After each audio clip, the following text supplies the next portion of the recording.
তেওঁলোকে শ্যামকানু মহন্ত আৰু কি নাম তাৰ সিদ্ধাৰ্থ শৰ্মাক বচাব খুজিছে তেওঁলোকে চাৰ্জশিটখন দিয়াত বাধা দিব চেষ্টা কৰি আছে এটা তেওঁলোকে কৈছে তো এমইএ ইনকুৱাৰী কৰিব লাগে এমইএ কি পুলিচ নেকি তাৰ মানে যি সকলে অসম গৱৰ্ণমেণ্টৰ ইনকুৱাৰীটোক বাধা দি আছে তেওঁলোকে কি বিচাৰিছে আমি হাত দাঙি দিও তেতিয়াতো সঞ্জীৱ কি নাম সিদ্ধাৰ্থ শৰ্মা শ্যামকানুতে বেলে পাই যাব আমি বুলিহে আজি 3 মাহ ধৰি ৰাখিলো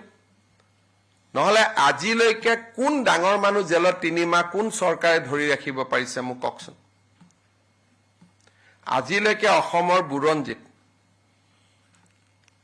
কোনবা ডিজিপিৰ ভায়েকক কোনবা ভাইস চেঞ্চেলৰ ভায়েকক কেতিয়া অসমৰ হিষ্ট্ৰীত 3 মাহ জেলত ধৰি ৰাখিছে কৰবি দুবৰীৰ হত্যাকাণ্ড হৈছে গুৱাহাটীৰ মাজমজিয়াত দুগৰাকীকৈ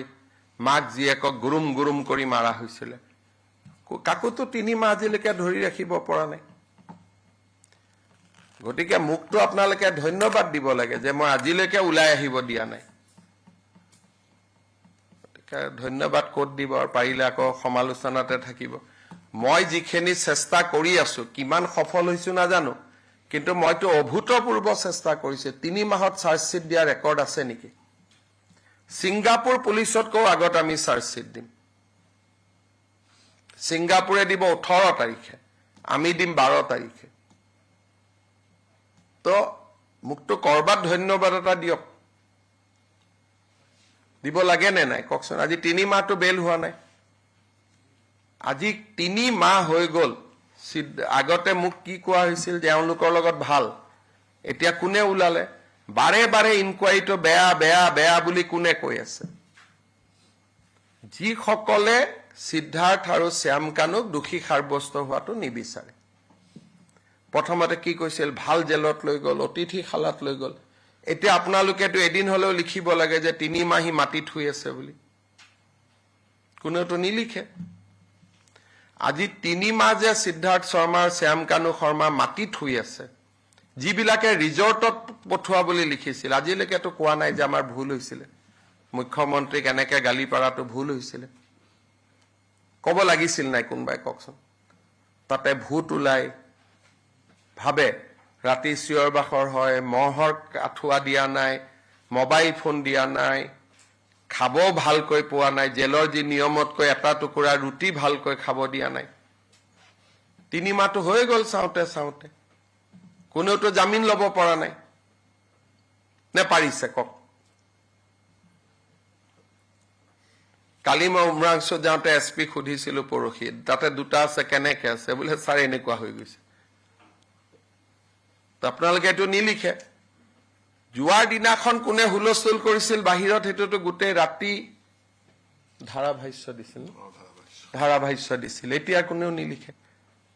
গতিকে আপোনালোকে অলপ মোৰ ফালেও চাব যে মই কাবাৰ নিয়ম মতে হয়তো মই কৰিব পৰা নাই কিন্তু মই যিখিনি কৰিছো আগতেওতো কোনেও কৰিব পৰা নাছিল কিমান ডাঙৰ ডাঙৰ ক্ৰাইম অসমত হৈ গৈছে তেনেকে কাবাক ডাঙৰ মানুহৰ ঘৰৰ ল'ৰা আজিলৈকে 3 মাহ আছে নেকি জেলত কিবা নহয় কিবা কৰিতো উলাই আহে মইতো ধৰি ৰাখিছো আমাৰ গৱৰ্ণমেণ্টে ৰাকেশ পালক ধৰি ৰাখিলে আৰু আমি এতিয়া শ্যামকানু সিদ্ধাৰ্থক ধৰি ৰাখিলো কংগ্ৰেছৰ দিনত কাক ধৰি ৰাখিছিল কক আজিলৈকে তেতিয়া ক্ৰাইম হোৱা নাছিল সেইকাৰণে আপোনালোকে চাব যে অসমৰ মানুহে আমাক কিয় ভাল পায় আপোনালোকে ইমান লিখাৰ পিছতো হাজাৰ হাজাৰ মানুহ আমাৰ মিটিঙত কিয় আহে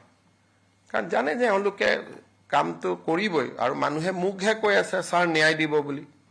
মোক কিমান বিশ্বাস কৰে আৰু আমি সেই কাৰণে 12 তাৰিখতে সিংগাপুৰে দিব 18 সিংগাপুৰতকৈ আগত আৰু চাৰ্জশিটখন দেখিলে আপোনালোকেতো বুজিয়ে পাব গোটেই ঘটনাটো কি হৈছিল এপ্লাই কৰিব লাগিব খালি কপিটো আমি দিব নোৱাৰো কপিটো আপোনালোকে এপ্লাই কৰি পেলাই কোৰ্টৰ পৰা নিব লাগিব বুজি পালে গতিকে এইটোৱে কথা আৰু গৌৰৱ গগৈ অখিল গগৈ কি বিচাৰিছে তেওঁলোকৰ পৰা বুজি লব আমি যদি কাবাক ইনকুৱাৰীটো দি দিও মানুহ দুজন জামিনত যাব তেতিয়া টিভিৰ আগত ক'ব লাগিব যে এওঁলোক দুজন আমাৰ মূৰ্খামিৰ কাৰণে জেলত গ'লে হিমন্ত বিশ্ব শৰ্মা দায়ী নহ'ব, জামিনত গ'লে। আজি যদি অসম পুলিচে কেছটো CBIক দি দিয়ে, লওঁতে মাজত 2 মাহ লাগিবনে নাই? 2 মাহততো তেওঁ 18 তাৰিখে জামিনত গুচি যাব। সিদিনাখন যাতে মোক লিখি দিব লাগিব টিভিত, CBIক দিব লাগিলে মই CBIক দিম 24 ঘণ্টাত, MEক দিব লাগিলে MEক দি দিম 24 ঘণ্টাত। খালি মোক ক'ব লাগিব যে এই এজেন্সিৰ হাতত যদি বেল পায়, জামিন পায়, আমি মুখ্যমন্ত্ৰীক দোষ নিদিওঁ। সেইটো কৈছে নেকি? কোৱাটো নাই। গতিকে এইবিলাক হৈছে ৰাজনীতি কৰি খাব আহিছে জুবিনৰ নামত। জুবিনৰ নামত সিহঁতক ভোট লাগে, আৰু মোক লাগে জুবিন জীয়াই থাকক অসমৰ মানুহৰ মাজত গানেৰে। গতিকে তেওঁলোক আৰু মোৰ ৰাস্তাটো বেলেগ বেলেগ।